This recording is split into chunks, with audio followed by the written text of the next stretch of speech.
Hi, this is Pranav Goa Thakurta from the Principals Roundtable. In fact, the International Principals Roundtable. Our moderator is Madam Priyanka Bhatkoti. She is one of the youngest principal of India, and she's the principal of Matchford School, Dwarka, New Delhi. So we have two young girls and one young boy today, and I think they will take it further from here. Over to you, Priyanka.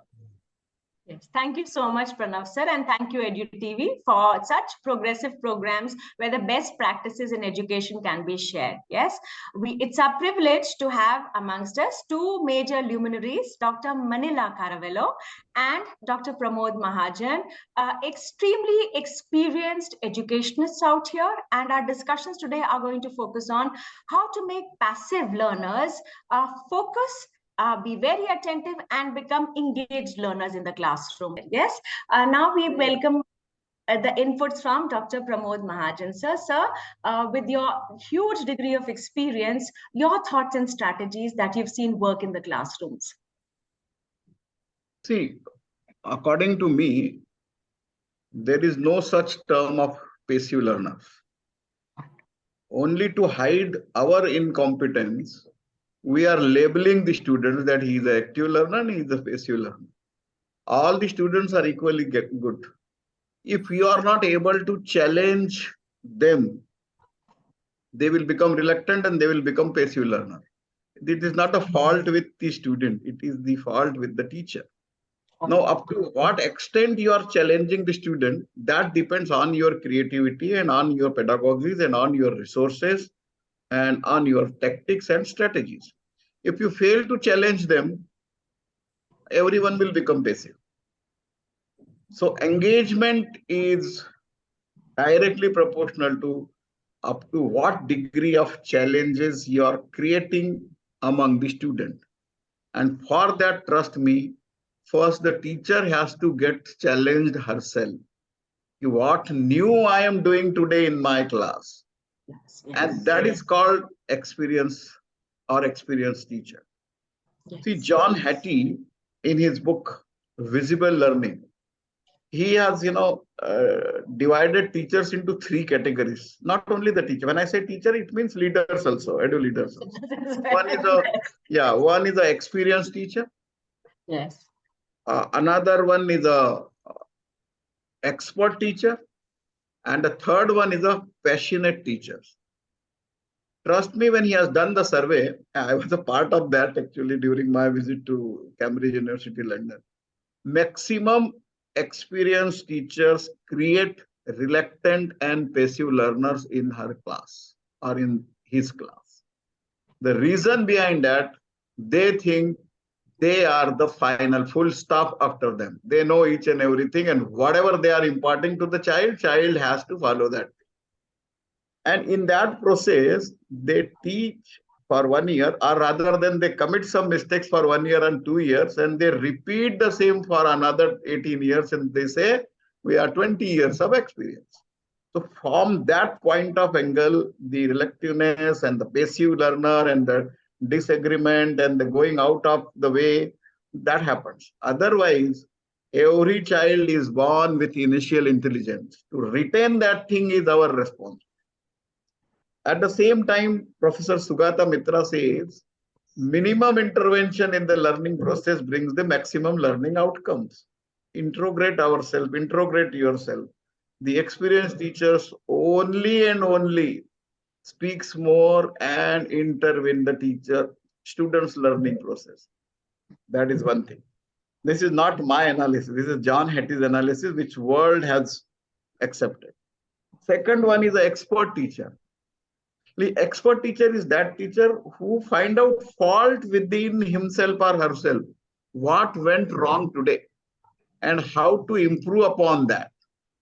So that is expertise. That is the only expertise. What I teach today, whether it went on wrong, and if it went on wrong, in what way it went on wrong. The expert teacher is that teacher who encourages the help-seeking behavior. If child is not understanding, it is not the child's mistake. Child is born with a initial intelligence. You are not reaching to his level or her level. And if you are not reaching to his level or her level, it means you are not encouraging the help-seeking behavior. The child needs the help. And you say, what? This much only you don't understand. Then the child will say, I don't understand. And you also don't understand. He will not actively participate in the process. Then another thing comes, and again, the expert teachers actually smiles and enjoy the weakness, critics, error, and mistakes of the students. Everyone has a right to commit the mistakes rather than to commit the blunders.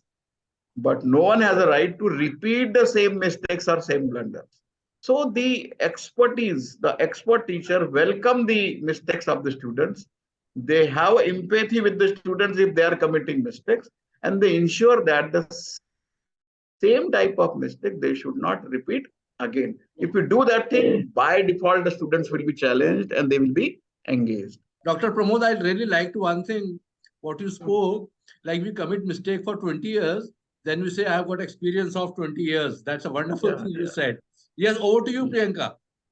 Yes, first and foremost, our heartfelt gratitude to both the panelists here, Dr. Manila, as well as Dr. Pramod out here, for speaking from the heart out here. They've brought over their life's learning. Dr. Manila, ma'am, again, the part of experiential learning, collaborative learning, teacher training out here, you've reinforced that to ensure that our classrooms are actually achieving success stories. And Dr. Pramod sir has brought us the wealth of knowledge out there on how lesson plans need to be looked into so that we are ready for the learner who's there in the class. He's come from humility, where he's brought the focus how mistake correction has to be looked into, how we need to be reflective practitioners every day of our life, and then catch on the essence of the genius that is in the child who comes to our classes, who comes to our schools, so that we can build communities. We thank EduTV for the wonderful opportunity where we've had the time to brainstorm. And again, I'm sure all the audience who actually experiences this Principals Roundtable today will have valuable takeaways to implement in the classrooms. Thank you so much, Ms. Priyanka Bhatkoti, Dr. Manila Carvalho, and Dr. Pramod Mahajan. Dr. Mahajan, I will make sure next time we'll have students also out here. And on Monday 7th, we are doing a session with the students. Students will make a presentation on metaverse. That's the main thing. Great. So I will send all the details to all the principals. And Monday we'll have I think, much more power-packed thing. I will invite principals also out there along with the students. Fine. Thank you so much. Namaste. Thank you so much, everyone. Bye-bye. Thank you. Hi, I'm Kerry of Class 12, studying in Sam International School, Dwarka, Delhi, India. The students of Class 12 have organized a career conclave event so that the students can get to know about the options they can choose in the future. The universities, colleges, and the students of other nearby schools are requested to note the date and the timings of the event. That is 14th of November 2022 at Samanvay Hall in Sam International School at 9 a.m. The international dialers are requested to add prefix 91 in front of the number of Miss Tanya Sindhi, that is 9582749439. See you soon on 14th November 2022.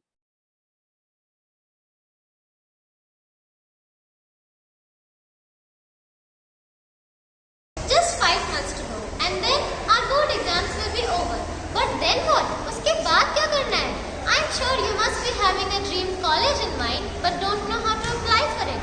You must be having a dream career in mind, but don't know how to pursue it. But don't fret. Kalka Public School is here to help you. We at Kalka Public School are organizing a career conclave on 5th of November 2022 Saturday, and we